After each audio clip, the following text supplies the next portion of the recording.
Bonjour tout le monde et bienvenue dans Monsieur Manga se présente. Aujourd'hui, c'est un jour à marquer d'une pierre blanche car on va enfin conclure la trilogie des Crow que j'avais entamée avec Re:Zero il y a déjà plus d'un an. Alors à l'origine, je voulais enchaîner les 3 films, mais vu comment le montage du premier film avait été éprouvant, je dis je ferai les 2 autres plus tard. J'ai fait le 2, ça s'était bien passé, et là, maintenant que j'ai pris un peu de skill en montage, tout ça, on va parler de Crow Explode. C'est dommage quand même que la vidéo qui va être le plus travaillée sur la trilogie des Crows, c'est le film que j'aime le moins. Pas de chance. Avant de commencer, si vous ne connaissez pas la trilogie des Crows, je vous invite déjà à voir les films, parce que les 2 premiers films en tout cas, parce que les 2 premiers films sont quand même plutôt bons pour le genre Furio. Adapter le genre Furio en film, c'était quand même bien sympa. C'est de Takashi Miike, donc un bon réalisateur qui a fait des bons films et des très mauvais films, mais là il est quand même dans ses bons jours. Et donc si vous voulez voir mes vidéos, Monsieur Manga se présente Crow 0 et Crow 02, vous pouvez. Par contre, ça pique les yeux, hein.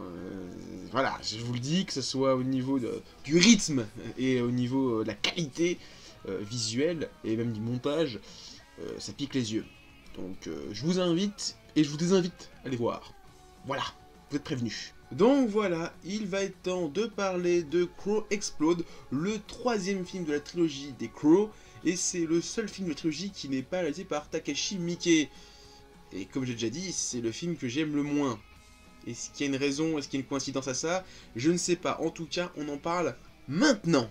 Le film commence sur un flashback d'un certain Kazeo. Ellipse temporelle, c'est la rentrée. Et ça commence direct avec la rencontre entre les 2 héros du film, l'un à pied, l'autre en voiture. Je sais même pas pourquoi je commence à faire des allusions métaphoriques, tout ça, vu qu'il n'y en aura pas non plus des masses dans le film. J'avais dit que c'était la rentrée, et pour ce premier jour d'école, on commence l'année avec un combat entre 2 élèves. Puis on a le droit à la première vraie rencontre entre les 2 héros du film, face à face cette fois. Au passage, le combat du premier jour est terminé. Après un petit clash capillaire, on apprend que le petit garçon du flashback est le jeune homme qu'on a vu au tout début. Et que maintenant, il cogne fort le bougre. Et comme dans chaque film, on a le droit à un petit générique de J-pop, de J-rock, tout ça, en mode concert, qui est bien stylé, qui met direct dans l'ambiance. Pendant et après le générique, on retrouve 2 personnages des précédents films, Ken et Makise. Et je n'en dirai pas plus sur eux, car leur arc scénaristique dans le film n'a pour moi aucun intérêt, donc je préfère ne pas en parler. Et pour ceux que ça intéresse, eh bien l'arc scénaristique de Ken et Makise, ça se résume à Ken qui vend des voitures, Makise qui répare des voitures, il y a un Yakuza qui vient leur casser les couilles, et toute la résolution, c'est lié aux personnages principaux du film qui vont tabasser les Yakuza, et finalement Ken va dire « Hé hé, je vais balancer toutes les affaires du Yakuza, comme ça il nous lâchera la grappe !» Voilà. Donc en fait, la seule bonne action qu'apporte Ken dans le film, c'est qu'il révèle les origines d'un personnage à un des personnages principaux. Donc voilà, c'est super utile franchement d'avoir ramené ce personnage-là juste pour ça. Ça aurait pu être un autre personnage lambda, non, ça fallait que ce soit Ken qui fasse ça. Et secondo, il met au trou un Yakuza qui, pour les personnages principaux, n'a aucune importance. Enfin, si pour l'un des 2 personnages principaux a une importance, mais vraiment minime. Ça aurait pu être encore un autre personnage lambda qui aurait fait ça. Donc, pourquoi avoir fait revenir Ken et Makise? Je ne sais pas, juste pour nous dire, c'est dans l'univers de Crow. Mais je l'ai compris, connard. Le titre, c'est Crow. Crow Explode. Ça se passe à Suzuran, c'est des racailles. Pourquoi les avoir fait revenir? Je sais pas. On reprend ensuite les aventures de Kazeo, qui rejoint le plus petit groupe de racailles de Suzuran. Le film fait alors une très bonne chose. Il apporte une très bonne idée. Il présente les meilleurs élèves de Suzuran avec le classement des cogneurs de Suzuran. Un moyen de nous dire qui sont les plus forts, qui sont les plus faibles, et surtout qui vont être les personnages les plus importants du film. C'est un petit peu comme quand Makise présente à Genji qui sont les meilleurs élèves de terminale. C'était pas un classement, mais c'était juste pour nous dire, voilà, c'est eux les plus forts. Bah là, c'est la même façon de faire, sauf que c'est sous forme de classement. Par contre, j'ai rien compris au délire des points. Genre, premier, 78 points. Ouais, ça représente quoi les points? C'est genre le nombre de personnes qu'il a tabassé, la force qu'il a au développé couché. Expliquez-moi, j'ai pas trop compris. Autant on me dit le numéro 1, le numéro 2, le numéro 3, je suis d'accord. Mais quand on me dit des points, expliquez-moi les points, j'ai pas compris. Lors d'une petite soirée dans un bar, on en apprend un peu plus sur Kazeo avec un flashback. On a aussi une petite discussion sur le fait d'être numéro 1 et le classement en général. Le genre de choses qui font un petit peu écho au japonais lambda, le classement, tout ça, le fait d'être le numéro 1 dans chaque domaine. Voilà, si vous avez lu quelques mangas, c'est dans les gros délires scolaires, le numéro 1, faut être le meilleur, tout ça, tout ça. Et comme dans toute soirée avec des délinquants, eh bien elle se finit mal avec de la bagarre. Alors je parle rapidement de Ken qui vient voir le fameux chef Yakuza qui va mal finir à la fin du film. Et au passage, on apprend un peu plus sur Ryohei, l'autre personnage principal du film, qui est le fils d'un ancien chef Yakuza. Et on nous montre un ex-dollar qui va avoir son importance pendant le reste du film. Après être allé se recueillir sur la tombe de son défunt père qu'on a vu mourir dans le flashback quelques minutes plus tôt, Kazeo va se détendre dans un bain public avec ses potes. Et là, petit instant culturel sur les bains publics au Japon, et surtout pour vous expliquer la scène qui va suivre. On voit des Yakuza, donc des gens tatoués, qui sont dans le bain public. Et ils disent bien, c'est interdit. Pourquoi c'est interdit? Parce que les tatouages, ça symbolise un petit peu les Yakuza au Japon, et que c'est mal vu. Donc, voir quelqu'un torse nu dans un bain public, c'est mal vu, c'est interdit. Donc si vous êtes tatoué et que vous êtes dans un bain public, il faudra cacher votre tatouage. Je fais ça parce que j'en ai un moi ici, donc je sais, j'ai déjà vu des gens expliquer ça. Donc voilà, c'était juste pour vous expliquer la scène et pourquoi les Yakuza prennent la mouche quand on leur dit « Hey, vous avez pas de tatouage, cassez-vous d'ici !» Parce qu'ils le prennent mal et s'ils font ce qu'ils veulent, c'est des Yakuza, c'est des mafieux quoi. Donc ensuite, vous l'avez compris, c'est bagarre à poil dans les bains publics. Puis, l'ex-dollar qu'on a vu chez le Yakuza vient se présenter à ses anciens potes du lycée qu'on avait déjà vu durant la soirée qui a mal tourné. Via Ken, Kazeo apprend les origines de Ryohei, donc c'était la seule utilité de Ken durant ce film, après ça, il sert plus à rien. Au revoir Ken. Ensuite, l'ex-dollar se fait corriger par les Yakuza parce qu'il a fait des conneries. Parce que oui, abuser d'un nom Yakuza quand on vient d'entrer dans son clan, ça se fait pas trop. Et la punition se finit par « on te donne des gars pour ta vengeance ». Puis, comme dans chaque film, on a le droit au massacre des élèves de Suzuran. Massacre qui servira, comme dans tous les autres films, à réunir tous les élèves de Suzuran contre l'ennemi, contre l'envahisseur. Et j'aime beaucoup la mise en scène entre le silence avec le chef Yakuza et la musique bien bourrine quand il y a les scènes de baston. Et vous savez quoi ? Vous savez c'est quoi le but final de tous ces massacres contre le lycée Suzuran? C'est que l'ex-dollar, il a brûlé le garage de Ken et Makise. Donc, la seule utilité de Ken et Makise, encore une fois dans le film, c'est qu'ils vont être des souffles-douleurs pour des racailles. Et en plus, l'incendie contre leur garage, il marche même pas. Donc, en vrai, on peut vraiment les retirer du film. Ils ne servent à rien. Même ça, même le fait de brûler un garage, ça n'a pas lieu. Donc en fait, ils servent strictement à rien. Je suis hyper salé en disant ça, hein. Mais c'est vrai. On peut les retirer de l'équation du film et les remplacer par d'autres personnages. Ça reviendrait à la même chose. Et surtout, même ces personnages-là n'auraient quasiment pas d'importance dans le film. Si ce n'est peut-être 2 points important dans le film, hein. La révélation sur Ryohei, donc ses origines, et un petit truc qui ira plus tard dans le film, sinon, servent à rien. Donc, pourquoi les mettre autant en avant? Je ne sais pas. Alors oui, durant la petite bagarre entre Ken et les voyous, Ken reconnaît l'ex-dollar qui travaille pour son ancien pote Yakuza.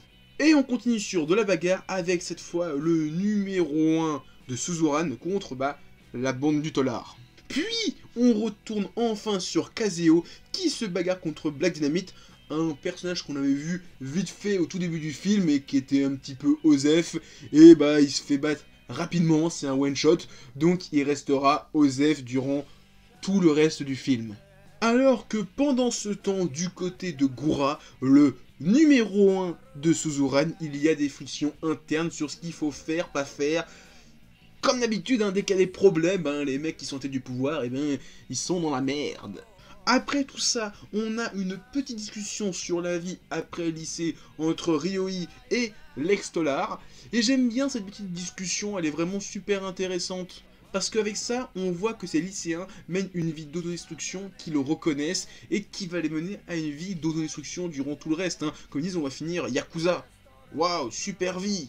Et maintenant, place à la vengeance de Gura. Après qu'on lui ait donné le coupable, il va maintenant taper sur Ryohei. Donc bagarre entre les deux bonhommes, et au final, c'est Kagami Ryohei qui devient le numéro 1 de Suzuran. Longue vie au roi. Et maintenant, c'est bagarre de partout, au lycée, dans la décharge publique, bagarre, bagarre, bagarre, bagarre. Et ça se retrouve ensuite à l'hôpital, tout le monde est blessé, mais personne se bagarre. Et là, on a le droit à une discussion entre Kaseo et Rinderman qui se conclut par Kaseo qui va prendre la première place. Et donc, comme Ken est maquissé, Rinderman dans ce troisième film n'a aucune importance. Bon, après lui, c'est un petit peu une exception parce que dans les 3 films, il n'a aucune importance. Hein. C'est juste un clin d'œil au manga d'origine. Je sais que c'est un des seuls personnages du manga d'origine qu'il y a dans les 3 films. Comme je ne connais pas trop le manga, je veux pas trop m'avancer sur le reste. Mais ça aurait été sympa de voir un autre personnage des autres films, genre, je sais pas, voir Genji lui dire ça. Ça aurait été stylé. Je sais pas, l'ancien numéro 1 qui parle au futur numéro 1 du lycée, ça aurait été cool à voir. J'aurais kiffé. Et une demi-heure avant la fin du film, c'est enfin le clash pour le début de la Grande Guerre. Une guerre entre Kaseo et Ryohei. Et pendant que Kaseo va se ressourcer dans l'orphelinat qu'il a vu grandir, Ryohei et Lex Tolar vont brûler le garage de Ken. Et juste après, Ken vient de demander à Kaseo de raisonner Ryohei. Et ça y est, c'est l'heure de la bataille finale entre Kaseo et Ryohei, avec tous les personnages OSEF qui s'allient du côté de Kaseo. Hein. Il faut quand même qu'ils aient une utilité au bout d'un moment, hein. On les a montrés dans le classement, s'ils servent à rien durant tout le reste du film, inutile. Donc, ça y est, ils vont derrière Kaseo, ils le soutiennent, ils font « On était bro gars, on était bro, on va te suivre !» Mais à part ça, ils ont aucune utilité, ils sont OSEF. La baston finale commence, et comparé aux 2 précédents films, ça fait quand même bien pitié. Il y a quand même beaucoup moins de monde au casting, et ça marche beaucoup moins bien. De plus, le but du héros est le même que dans le deuxième film, à savoir monter sur le toit du lycée pour affronter le boss final. On a le droit à plein de petites bagarres, pas forcément intéressantes. Je retiendrai surtout la bagarre avec Lex Tolar et son pote qui est brûlé. Et l'explication de cette brûlure, eh bien c'était un accident. Donc le mec il a fait 2 ans de tôle pour rien. Et en plus le mec qui est la victime, il le sait. Donc c'est vraiment le meilleur pote du monde, contrairement à Lex Tolar du deuxième film qui lui avait planté délibérément un mec. Et lui c'était vraiment un connard. Là c'est juste une pauvre victime. Enfin les deux sont les victimes. Bon il y en a un qui a souffert plus que l'autre. Je dirais pas lequel. On finit sur la bagarre entre Kaseo et Ryohei, le tout entrecoupé de petits flashbacks sur les 2 adversaires. Et on finit le film par un petit concert. Au passage on apprend que le chef Yakuza Naraoka a été arrêté à cause de Ken, et ça c'était montré de manière tellement osef, et honnêtement Naraoka le Yakuza, il avait aucune utilité durant tout le film, il a juste armé le Tolar, c'était ça sa seule utilité durant tout le film, il l'a armé, et bon il est plus ou moins lié à Ryohei, mais c'est tout. Voilà, Ken il sert à ça durant tout le film, à foutre en tôle un Yakuza. Et on finit comme chaque film par une bagarre entre le héros et Rinderman. En conclusion, ce film, c'est le moins bon de la trilogie des films Crow. Alors déjà, avant de voir le film, j'avais l'imprimé en me disant « Je sais que c'est le pire film de la trilogie. » Et après avoir vu le film, bon, ça reste toujours le pire film de la trilogie, mais il est un petit peu meilleur que dans mes souvenirs, mais ça reste le moins bon de la trilogie. Même l'évolution du personnage principal, Kaseo, de « j'ai pas envie de me battre » à maintenant la baston c'est sympa, c'est nul, c'est nul. Ce qui est pas de chance pour ce film, c'est qu'il souffre vraiment de la comparaison avec les 2 premiers.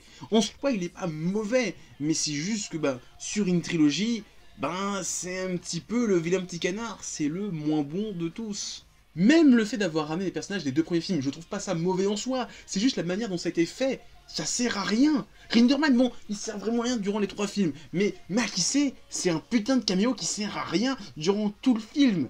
Tu l'enlèves, il fait rien de plus, rien de moins. Et Ken, bon, déjà depuis le 2e film, il sert pas à grand chose, c'est juste un caméo. Et je sais pas pourquoi ils l'ont ramené encore une fois pour ce film-là. J'aurais préféré voir Genji, Serizawa, là ça aurait été intéressant. Là j'aurais pu me dire pourquoi pas, surtout s'ils apportaient quelque chose au scénario.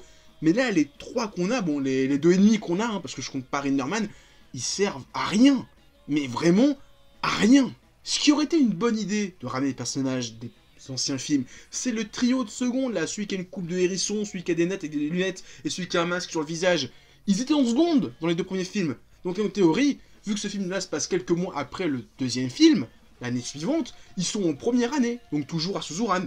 Donc, les voir hériter de Suzuran après l'ère Genji Serizawa, j'aurais dit ok, voir comment ils vont hériter de ça, ce fardeau, cette comparaison avec les anciens, ça aurait été stylé. Non, là, on nous fout Kazeo et Ryui. Mais qu'est-ce que j'en ai à foutre de ces personnages-là, je les connais même pas. Alors, si c'est des personnages du manga, ok, pourquoi pas. Mais là, vous me donnez pas envie de les suivre.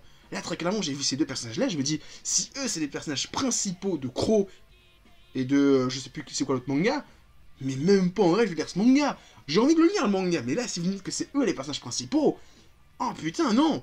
Autant Genji et Serizawa, j'aurais dit, ok, je veux suivre ces persos. Mais ces 2-là, même pas en vrai, je veux que ce soit les personnages principaux d'un manga. Ils sont nuls à chier. Et niveau baston, bah c'est pas terrible, hein. C'est juste de la baston, il y a... Ouais, ça fait le strict minimum. Franchement, comparé aux 2 films de Mickey, ben, c'est un cran en dessous. Et pourtant, il y avait matière, franchement. Quand j'ai vu le classement, je me suis dit, waouh, il y a un mec qui s'appelle Goura, le bœuf de Suzuran, ça a l'air tellement stylé. Et bah, il a une petite baston et il fuit. C'est nul. Très clairement, c'est nul. Putain, il y avait matière à faire des trucs stylés. Et non, très clairement, je préfère revoir les 2 films de Takeshi Miike, Crow 0 et Crow 02, plutôt que celui-ci. Là, non, celui-ci, je vais l'oublier, je vais plus jamais le revoir. Non, je veux l'oublier, ne me parlez plus jamais de ce film, on l'oublie. Voilà, on l'oublie, c'était une erreur. Donc voilà, c'est tout ce que j'ai à dire sur Core Explode. Donc maintenant, je vais vous quitter, mais avant ça, mettez un petit pouce bleu, laissez des commentaires, partagez la vidéo sur les réseaux sociaux. Il y a mon Facebook et mon Twitter dans la description. Et moi, je vous dis à plus, continuez à regarder des mangas et à regarder des animas. Allez, ciao tout le monde.